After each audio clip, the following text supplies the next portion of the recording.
Gente, eu estou muito feliz porque esse é um tema que eu amo falar, o tema de família. Hoje de manhã, quantos aqui estiveram no culto da manhã? Dá um tchauzinho aí. Boa, eu quero intimar você. Eu sou da época, eu sou filho e neto de pastor. Eu sou da época em que a gente tomava café da manhã na igreja no domingo, almoçava na igreja e jantava na igreja. É uma delícia estar num ambiente como esse, ainda mais quando tem ar-condicionado num dia quente. Oh, aleluia! Ar-condicionado é espiritual também, né, Brunão? Deus é bom. E hoje de manhã o pastor Oliver, ele compartilhou um pouquinho sobre o tema família e uma família física.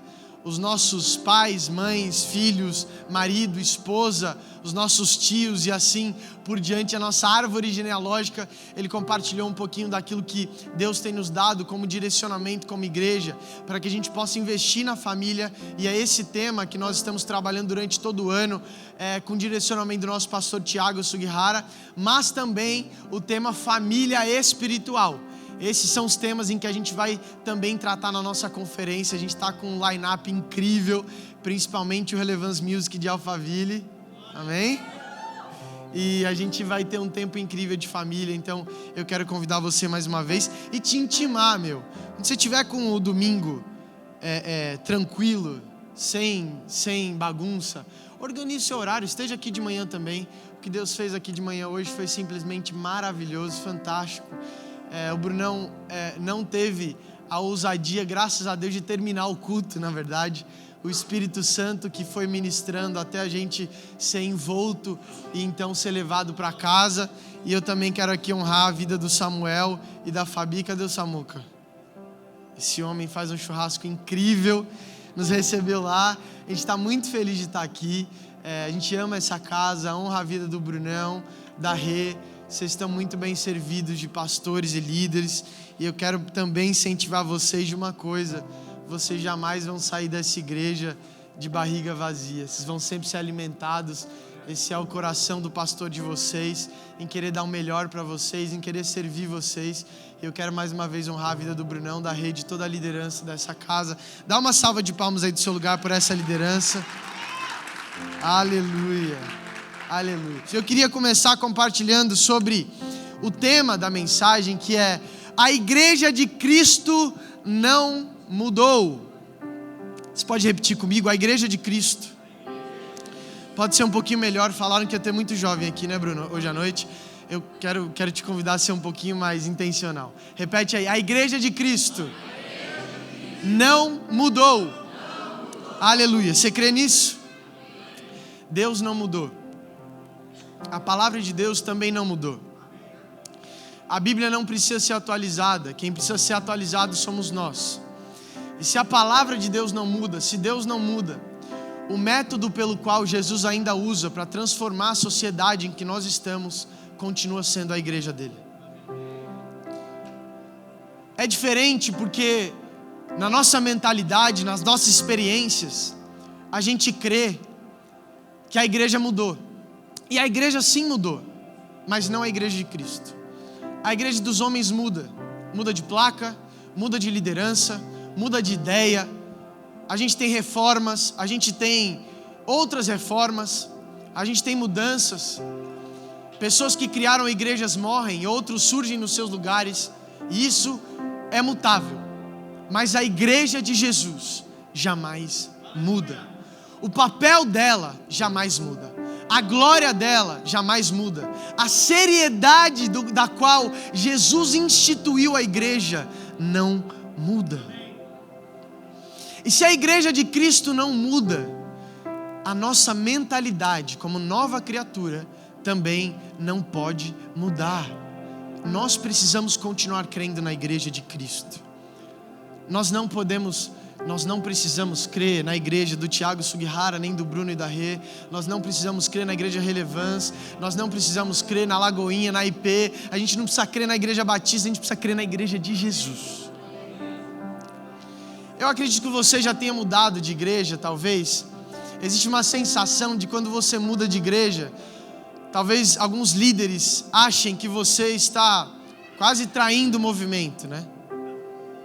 Quase traindo a igreja, e fala: mas você vai abandonar sua família espiritual. Mas a nossa família espiritual não está contida apenas aqui no Relevância Alphaville ou na Igreja Relevância. Nós temos irmãos interdenominacionais, nós temos a palavra de Deus expandindo ao redor do mundo. Aonde nós, como igreja Relevância, não conseguimos chegar, outras igrejas chegaram, outras que vieram antes de nós, outras que irão além de nós, e nós precisamos dar glória a Deus por isso, porque a chave da igreja não está no Relevância, está na igreja de Cristo. Você pode dar um glória a Deus mais fundo por isso? Ao mesmo tempo que isso é incrível, isso também nos dá uma responsabilidade muito grande, porque Deus confiou a igreja dele a nós. E é sobre isso que eu queria começar falando. Gente, é difícil pregar sobre esse tema, porque o melhor livro para se abrir para falar de igreja é o livro de Efésios, né, pastor Silvio? Livro de Efésios. Uma carta de Paulo, São Paulo, que ganhou hoje, inclusive, escrita para a igreja de Éfeso. Ela tem um cunho um pouco diferente, ela não é uma carta de exortação, de intensa discussão. Não era uma igreja, talvez como Corinto, tão reluzente, que se achava tão poderosa por ser uma cidade culta, né? Como era Corinto. Mas é uma igreja, talvez aqui de Éfeso, é uma carta de incentivo à igreja e de ensino. Paulo está direcionando a igreja sobre como viver de maneira saudável, como construir uma igreja saudável, como viver uma igreja que é de Cristo e não nossa, de maneira saudável. Então fica difícil pregar meia hora sobre esse tema e falar sobre Efésios, porque é um livro de 6 capítulos e é muito difícil escolher o melhor capítulo dessa carta. Elas são tão complementares, tão boas, é difícil a gente falar de uma coisa só. E enquanto eu estava preparando essa mensagem, eu falei assim: meu amor, como é que eu vou pregar isso? Se eu for pregar isso, é mais fácil eu ler Efésios de 1 a 6 e depois mandar o povo embora para casa. Aí eu chego aqui um louvor desse, aí chega aqui o Brunão começou a pregar na hora das ofertas. Eu falei: cara, a igreja não precisa quase de mais nada. Então eu vou fazer o máximo que eu puder para não atrapalhar o Espírito Santo hoje. Abre a sua Bíblia aí em Efésios 3, 5, de 4 a 12. Eu quero ler rapidinho, depois a gente já vai para Efésios 4. Efésios 3, 5 a 12. Se você achou, diga achei. Se você não achou, diga ainda não achei.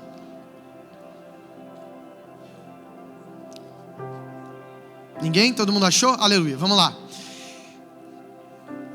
Esse mistério não foi dado a conhecer aos filhos dos homens, mas agora foi revelado pelo Espírito aos santos apóstolos e profetas de Deus. Esse mistério significa que, por meio do Evangelho, os gentios são co-herdeiros com Israel, membros do mesmo corpo e co-participantes da promessa em Cristo Jesus. Tornei-me ministro deste Evangelho, pelo dom da graça de Deus, que me foi dado segundo a força do seu poder. Embora eu seja menor dos menores de todos os santos, foi-me dada esta graça de anunciar aos gentios as insondáveis riquezas de Cristo e esclarecer a todos a administração deste mistério, que durante épocas foi mantido oculto em Deus, que criou todas as coisas. Presta bem atenção. A intenção dessa graça era que agora, por meio da igreja, a multiforme sabedoria de Deus se tornasse conhecida dos poderes e das autoridades nas regiões celestiais, de acordo com o eterno plano que Ele, em Cristo Jesus, o nosso Senhor, nele, por intermédio da fé, temos ousadia e acesso a Deus com toda a confiança. Aleluia, aleluia. A Bíblia é muito boa, né? Não precisa nem pregar. Paulo está sendo muito claro aqui. Mas o que me chama a atenção é que essa passagem, ela me lembrou exatamente de 2 Coríntios 5, de 18 a 20. Paulo está dizendo sobre um mistério escondido que foi revelado através de Cristo, que os antepassados, ou seja, os judeus, ainda não tinham vivido a revelação dessa mensagem tão profunda que veio com a morte, a ressurreição e a organização de Cristo com os seus apóstolos. E aí eu queria ler rapidamente também 2 Coríntios 5, 18 a 20. Tudo isso provém de Deus, que nos reconciliou consigo, mesmo por meio de Cristo, e nos deu o ministério da reconciliação. Repete comigo: Deus nos deu o ministério da reconciliação. Para você que não entendeu, e eu falo que Paulo é muito claro, ele diz: ou seja, que Deus em Cristo reconciliou consigo o mundo, não levou em conta as transgressões dos homens e confiou a nós a mensagem da reconciliação. Portanto, somos embaixadores de Cristo e Deus faz o seu apelo por meio de nós. Por amor a Cristo, suplicamos: reconciliem-se com Deus. Lembra que eu falei de uma responsabilidade? É uma alegria, mas é uma responsabilidade. Servir numa igreja, servir a igreja de Cristo. Jesus, quando foi aos céus, Ele passou o bastão para mim e para você. E Ele disse: o meu ministério agora é o seu ministério. O seu ministério é o ministério da reconciliação. Primeira coisa que eu quero falar para você que está aqui essa noite: se você tem dificuldade de desvendar o seu ministério, o seu propósito, não tem como a gente ser mais claro que isso. O ministério que estava sobre Jesus agora está sobre a igreja. O seu ministério é o ministério da reconciliação. Repete mais uma vez comigo: meu ministério. Pode ser melhor que isso: meu ministério é o ministério da reconciliação. Portanto, Jesus nos incumbiu da autoridade que estava sobre Ele pelo Espírito Santo. A partir de Atos 2, existe uma transferência de responsabilidade. E é por meio de Cristo, que deixou o seu Espírito, que agora nós podemos exercer esse ministério da reconciliação. É por causa dele, por meio dele e por ele, que a igreja de Cristo subsiste até hoje e não morreu. A igreja de Cristo não passa crise, a igreja de Cristo não tem racha, a igreja de Cristo não tem briga de apóstolo, de pastor, não tem vaidade, porque a igreja de Cristo permanece imaculada, e é dessa forma que o Senhor Jesus vai nos encontrar. E é por isso que cada vez mais nós precisamos olhar para esse lugar, buscar a plena maturidade, assim como Efésios também vai dizer, para que nós possamos alcançar a igreja de Cristo e deixar a igreja do eu um pouco de lado. Amém? Amém? E agora eu começo minha mensagem lá em Efésios 4.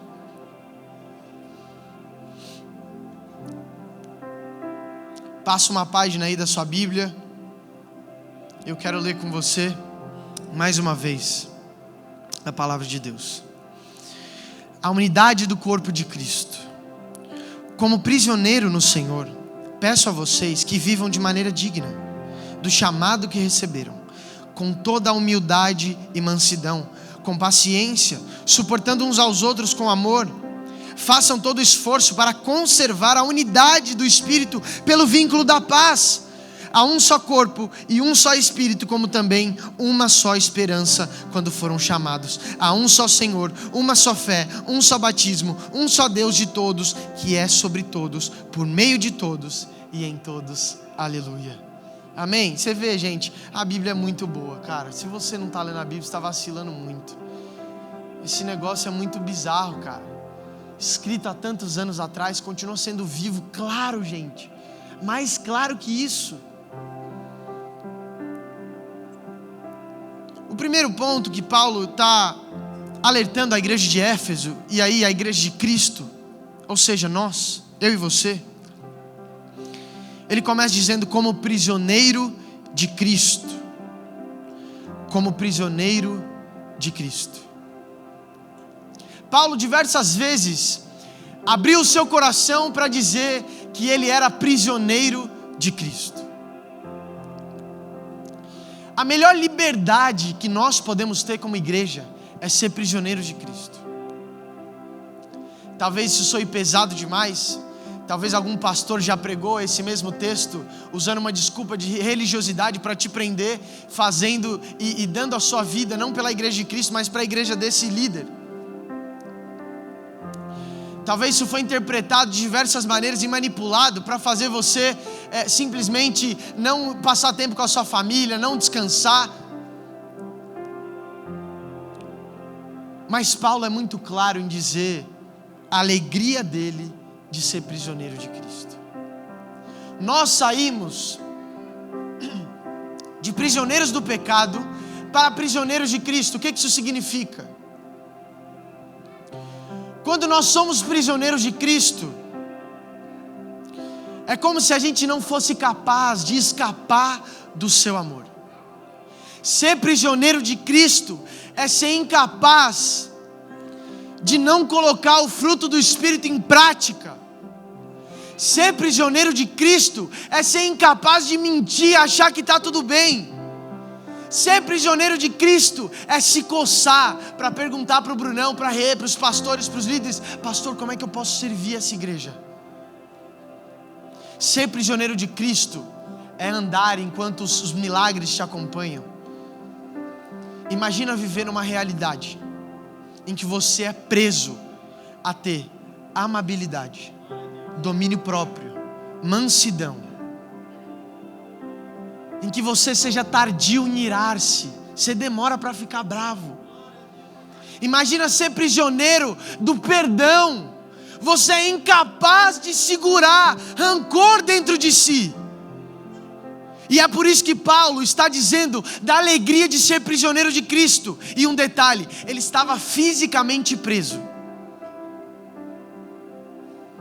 Como Paulo, fisicamente preso, pode usar o mesmo termo que é tão negativo para dizer da alegria de ser prisioneiro de Cristo? É porque existe uma glória, uma revelação maior que eu e você precisamos descobrir em Deus.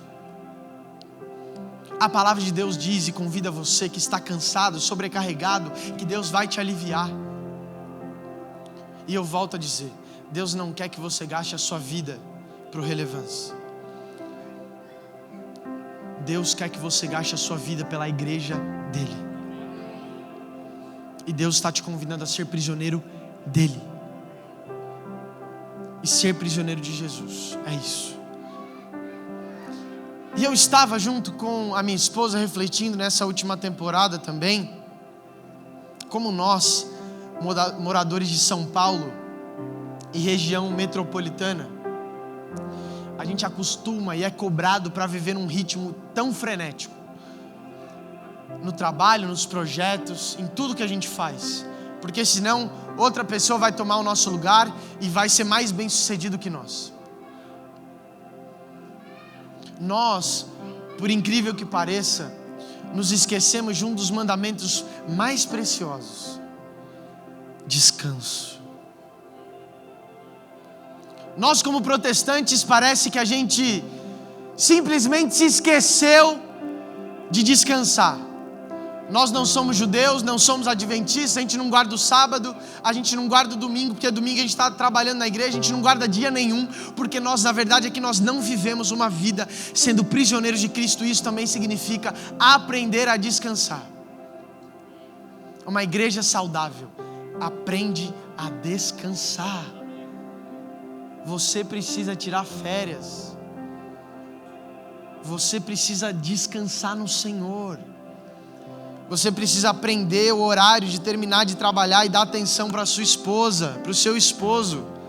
Assim como a minha me cobra disso. Eu também sou um pouquinho workaholic, eu também tenho que ser puxado para trás. Mas a igreja de Cristo sabe ser uma igreja saudável. O segundo ponto, no versículo 2, Paulo diz: com toda humildade e mansidão. Repete comigo: com toda mansidade, com toda humildade e mansidão. Mansidade é bom, né? É a junção das duas palavras, vocês entenderam? Com toda a humildade e mansidão. Vocês estão bem. A humildade bíblica, ela não é se sentir menor do que as pessoas que estão à sua volta. E é por isso que às vezes a gente é levado a um lugar de se sentir um pobre coitado, não é? No nosso trabalho, na nossa igreja, quando a gente vê pessoas tão de Deus, tão talentosas como o Brunão pregando, a gente pensa: caraca, eu nunca vou pregar desse jeito. A gente olha pessoas, igrejas se desenvolvendo, igrejas crescendo, e nós pensamos, a minha realidade não faz parte desse contexto. Paulo aqui está citando uma fala de Jesus muito interessante. Em todos os momentos quando Jesus ia ensinar, assim como no Sermão do Monte e outros ensinamentos através de parábolas, ele explicava por metáforas, ele olhava para as pessoas e ele apenas falava sobre o reino de Deus. Mas teve um momento em que Jesus falou para os discípulos assim: gente, para um pouco, aprendam de mim, aprendam de mim. Jesus poderia ter falado: aprendam de mim a expulsar os demônios, aprendam de mim a curar os enfermos, aprendam de mim a ser irrepreensíveis. Mas as duas palavras que Jesus escolheu dar ênfase é: aprendam de mim, que sou manso e humilde. E quando nós olhamos para a vida de Paulo, lá em 1 Timóteo 1,15, ele vai dizer que ele era o pior dos pecadores. E lá em 1 Coríntios 11,1 ele diz: sejam meus imitadores como eu sou de Cristo. Olha a dualidade. O pior pecador, mas também está olhando para as pessoas e fala, e está como quem diz: vocês não viram Jesus pessoalmente, mas eu estou aqui, podem aprender de mim, olhem para mim, porque eu sou imitador de Cristo, então vocês vão me imitar também. Isso é uma noção saudável de humildade, é entender quem você é e onde Deus te colocou. Jesus não te trouxe para o Relevance para você apenas ficar sentado com seus braços cruzados e suas pernas cruzadas, esperando receber um bom alimento. Isso não é a igreja de Cristo. A igreja de Cristo, ela é desprovida do eu.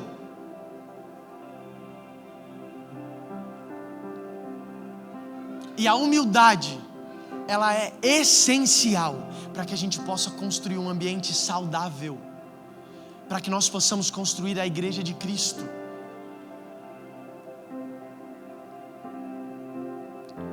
Em outras versões, a Bíblia também diz sobre ser dócil, paciente e suportar uns aos outros. A palavra dócil significa, de acordo com o dicionário da língua portuguesa, aquele que apresenta temperamento fácil, brando, humilde, manso. Será que quando alguém vai te repreender, você já levanta um escudo para se proteger? Será que na igreja de Cristo há espaço para que você simplesmente seja a única pessoa que é desprovida de erro? Será que até mesmo os pastores são desprovidos de erro? Nós, como igreja de Cristo, igreja Relevance, não acreditamos nisso.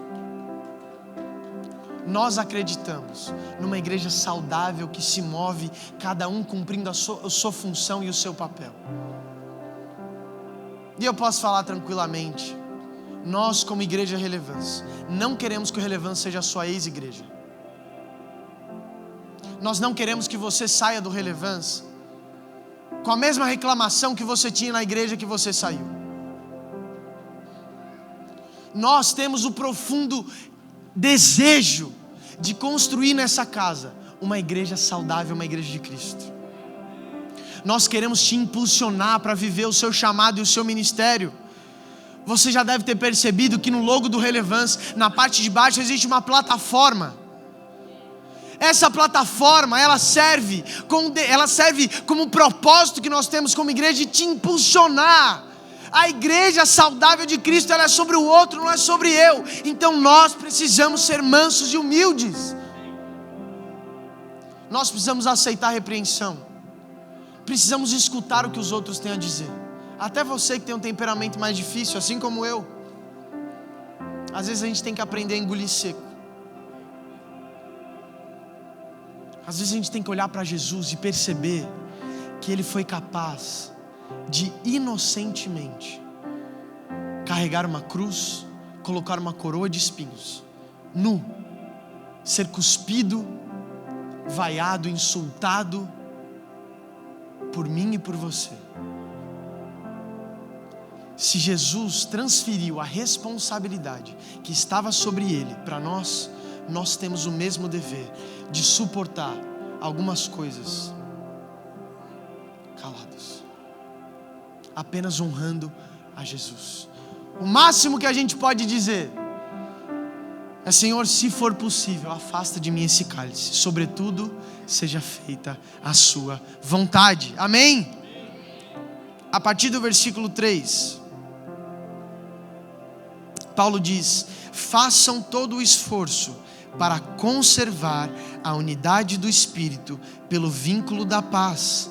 Há um só corpo, um só Espírito, como também uma só esperança quando foram chamados. Há um só Senhor, uma só fé, um só batismo, um só Deus Pai de todos, que é sobre todos, por meio de todos e em todos. Deus é um só, corpo, Espírito, e nós precisamos ser um só com Ele. Gente, para ser um só, a gente precisa se despir da nossa vaidade, dos nossos interesses. Para ser um só, a gente precisa abrir mão de querer construir as coisas do meu jeito. E deixa eu te falar uma coisa: quando você vem para a igreja e você tem o seu tempo incrível, espero em nome de Jesus, de adoração, de leitura devocional na sua casa, mas quando você vem para a igreja de Cristo, não é sobre o seu jeito de fazer as coisas, não é sobre o seu jeito de adorar, não é sobre o seu jeito de pensar apenas, é sobre o nosso jeito, é sobre o nosso jeito. De que forma o eu pode contribuir no nós, mas nunca fazer uma equação de o que o nós pode contribuir para mim, o que essa igreja tem para oferecer para mim, porque senão eu estou fora. Não é isso que Paulo está dizendo aqui, não é isso que Deus nos ensina. Ele está dizendo: vamos nos esforçar para ser um. Vamos nos esforçar para ser um. Igreja, acorda, vamos nos esforçar para ser um. Se você não tem feito esforço nenhum para ser um, você não está construindo a igreja de Cristo, você quer construir a sua igreja. Então eu peço, por favor, abra a sua denominação, faça a igreja que você quiser, mas não chame igreja de Cristo. Nós não temos essa autoridade. A igreja não é nossa. A igreja é de quem? De Cristo. E portanto nós precisamos parar de ser cristãos politeístas. Tantas outras coisas, respostas que a gente busca e a gente se esquece de olhar para a Bíblia. O pastor Bruno acabou de falar aqui sobre generosidade, sobre aquilo que nós construímos, sobre o auxílio do órfão, da viúva, do necessitado. Será que nós temos sido cristãos politeístas? Que nós vamos construindo deuses? Tem uma frase muito interessante do pastor Leandro Vieira, da igreja Família dos que Creem, lá em Curitiba, e ele diz o seguinte: parece que Deus criou o homem à sua imagem e semelhança, e que nós retribuímos o favor. Nós começamos a criar deuses à nossa imagem e à nossa semelhança. Nós não nos damos conta de que de repente nós estamos sendo cristãos politeístas e não apenas adorando a um só Deus, um só Filho, um só Espírito, uma só fé, um só corpo. Amém? Vocês estão aqui? E o que nos faz ser um é justamente a unidade em Cristo e em Deus Pai. Se você não estiver conectado com Deus, não adianta querer ser um com a igreja. Porque a igreja de Cristo, eu sei que é redundante isso, mas a igreja de Cristo é só de Cristo. Então, se você não estiver conectado com a fonte, de que vai adiantar querer ser um?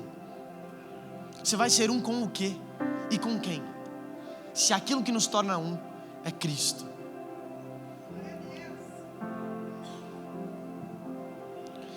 Não adianta a gente ser cristão não praticante. Porque talvez essa seja a palavra de Mateus 7, 22 e 23, onde Jesus está claramente dizendo que talvez muitos no grande dia dirão: Senhor, Senhor, em teu nome expulsei demônios, em teu nome falei em línguas.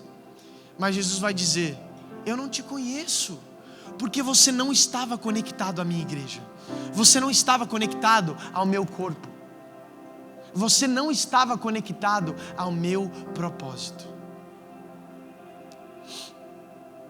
De verdade, eu creio que Deus tem algo muito especial para nós como família espiritual Relevância. Eu creio que Deus quer nos incomodar um pouquinho, sabe? Você deixar as frustrações e todos os seus desejos de construir igreja, a tristeza profunda dos seus antigos pastores um pouco de lado e focar em construir uma igreja de Cristo. Deus não quer construir uma igreja baseada nas suas frustrações, tampouco nas suas esperanças. Deus quer construir a igreja de Cristo, baseado em Cristo, de novo, de novo, de novo e de novo.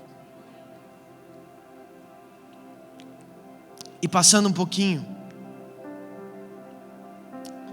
ainda no texto de Efésios, capítulo 4, lá no 11, a Bíblia vai dizer: e ele designou alguns para apóstolos, outros para profetas, outros para evangelistas, outros para pastores e mestres, com o fim de preparar os santos para a obra do ministério, para que o corpo de Cristo seja edificado, até que todos alcancemos a unidade da fé e do conhecimento do Filho de Deus, e cheguemos à maturidade, atingindo a medida da plenitude de Cristo. O propósito é que deixemos de ser como crianças, levados de um lado para o outro pelas ondas, ou jogados para cá e para lá por todo o vento de doutrina, pela astúcia e pela esperteza dos homens que induzem ao erro. Antes, seguimos a verdade em amor, cresçamos em todas as coisas naquele que é o cabeça, Cristo. Dele todo o corpo, ajustado e unido pelo auxílio de todas as juntas, cresce e edifica a si mesmo em amor, à medida que cada parte realiza a sua função. Olha que glória é essa igreja de Cristo, onde cada um de nós tem uma função, tem um espaço, em que você não precisa disputar cargo da igreja com ninguém, em que você não precisa disputar o troféu santidade com ninguém.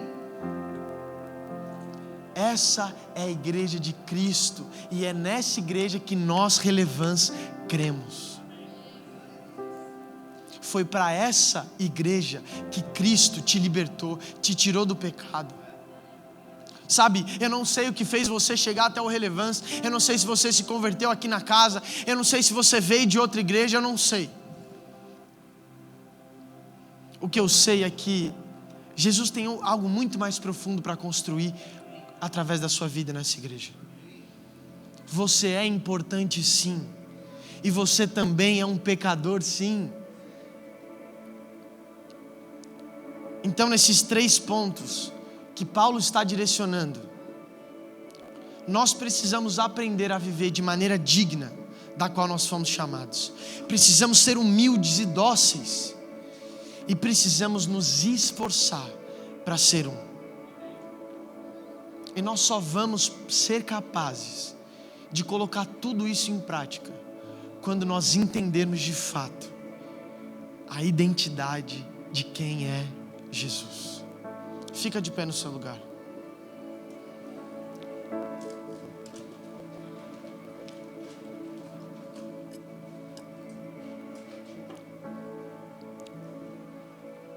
Eu quero dizer para você nessa noite que eu acredito numa igreja saudável. Eu acredito numa igreja que coloca os seus dons em prática. Eu acredito numa igreja que não é levado por vento de doutrina, de pastores apenas da internet. Eu acredito numa igreja unida, que faz sentido se reunir aos domingos, nos RGs, nas casas, nos cultos de jovens, de crianças. Eu acredito que a igreja de Cristo não morreu. Eu acredito que a igreja de Cristo ainda está imaculada. Eu acredito que a igreja de Cristo ainda é poderosa.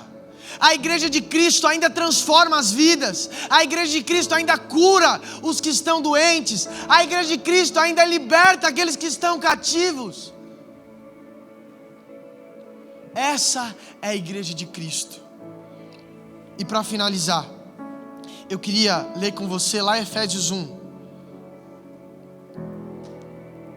O começo de tudo, de toda essa carta. Paulo, o apóstolo de Cristo Jesus, pela vontade de Deus, aos santos que estão em Éfeso e fiéis em Cristo Jesus. Graça e paz a vocês da parte de Deus, o nosso Pai, e do Senhor Jesus Cristo. Bendito seja o Deus e Pai do nosso Senhor Jesus Cristo, que nos abençoou com todas as bênçãos espirituais nas regiões celestiais. Porque Deus nos escolheu nele, antes da criação do mundo, para sermos santos e sem culpa diante dele. Em amor nos predestinou para sermos adotados como filhos por meio de Jesus Cristo, conforme o bom propósito da sua vontade, para louvor da sua glória e graça, a qual nos deu o graciosamente por meio do amado. Eu confesso para você que essa questão de ser adotado sempre ficou na minha cabeça. Eu pensava, se eu fui adotado por Deus, eu sou filho biológico de quem? Do pecado? Será que é esse o ponto? Isso sempre me encucou um pouquinho. Mas quando a gente vai entender o contexto do Império Romano na época, a adoção, ela tinha duas coisas muito interessantes. A primeira delas, era comum a adoção de grandes pessoas importantes que não tinham sucessores, eles desenvolverem a sua sucessão por meio da adoção. E a outra coisa interessante, acabou meu tempo. A outra coisa interessante é que a adoção, ela não poderia ser desfeita, porque um filho biológico você podia até rejeitar. Não é possível adotar alguém por acidente. Não é possível olhar para alguém, assinar os papéis, trazer essa pessoa para dentro de casa por acidente. E é por isso que Paulo está dizendo aqui que nós fomos adotados, porque você não é um acidente de Deus. Deus te adotou para passar o bastão para você e dizer: eis a minha igreja, agora todo o ministério que estava sobre mim está sobre vocês. O ministério que estava sobre Jesus está sobre nós. É o mesmo ministério de Mateus 10:8 que diz: curem os enfermos, ressuscitem os mortos, curem os enfermos, em nome de Jesus, façam alguma coisa. Sabe por quê? Porque vocês receberam de graça, e de graça vocês vão dar. Não é possível que essa mensagem não empolgue o seu coração, porque nós não queremos construir uma igreja para nós. Nós queremos agradar o coração de Deus. Você está aqui, igreja? Dá um glória a Deus no seu lugar, por favor. Eu creio numa igreja que não é apática, uma igreja que vive a abundância da palavra de Deus. Eu creio numa igreja que vem aqui dar em vez de receber. Eu creio numa igreja viva, poderosa,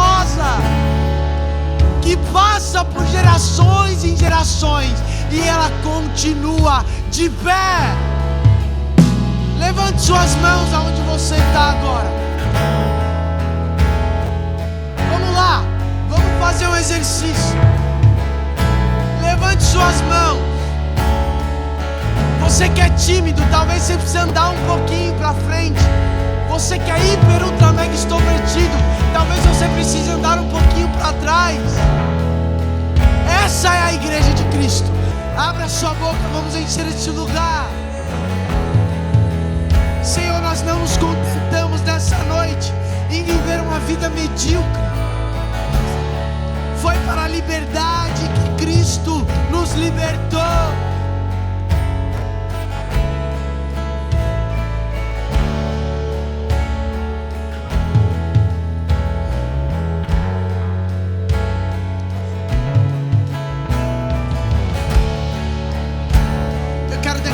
Nessa noite, você que chegou nessa igreja cansado e ferido pela igreja dos homens, eu quero declarar renovo sobre a sua vida, sobre a sua casa. Você que teve seu ministério colocado em xeque por pessoas que talvez te amaldiçoaram e disseram que você não seria frutífero, Deus continua com a palavra e a promessa para você. Deus não muda, a sua palavra não muda. Você que foi desiludido pelo seu ministério, você que chegou aqui quebrado, triste, sem esperança na igreja, existe uma nova temporada para você nessa casa.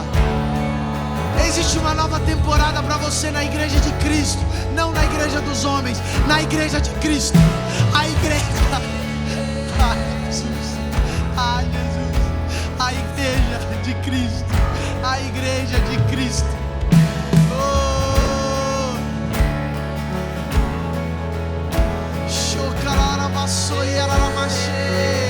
A igreja de Cristo. A igreja de Cristo. A igreja de Cristo. Com seus lábios cante isso. Jesus, eu também amo os teus propósitos. Jesus, eu também te amo. Senhor, eu também te amo. Do seu lugar, começa a entregar o seu amor por Jesus agora. Começa a dizer: Senhor, eu amo o Senhor mais do que o ouro, mais do que a prata, mais do que os tesouros. Começa a levantar um altar de adoração do seu lugar. Senhor, as tuas vestes enchem o templo. Senhor, a terra, o céu é o lugar em que o Senhor habita, mas a terra em que o Senhor é o lugar que o Senhor coloca a planta dos teus pés. Senhor, não existe Deus como o Senhor. Não existe Deus como o Senhor. Não existe amor como o do Senhor. Não existe igreja como de Cristo. Nós também te amamos. Nós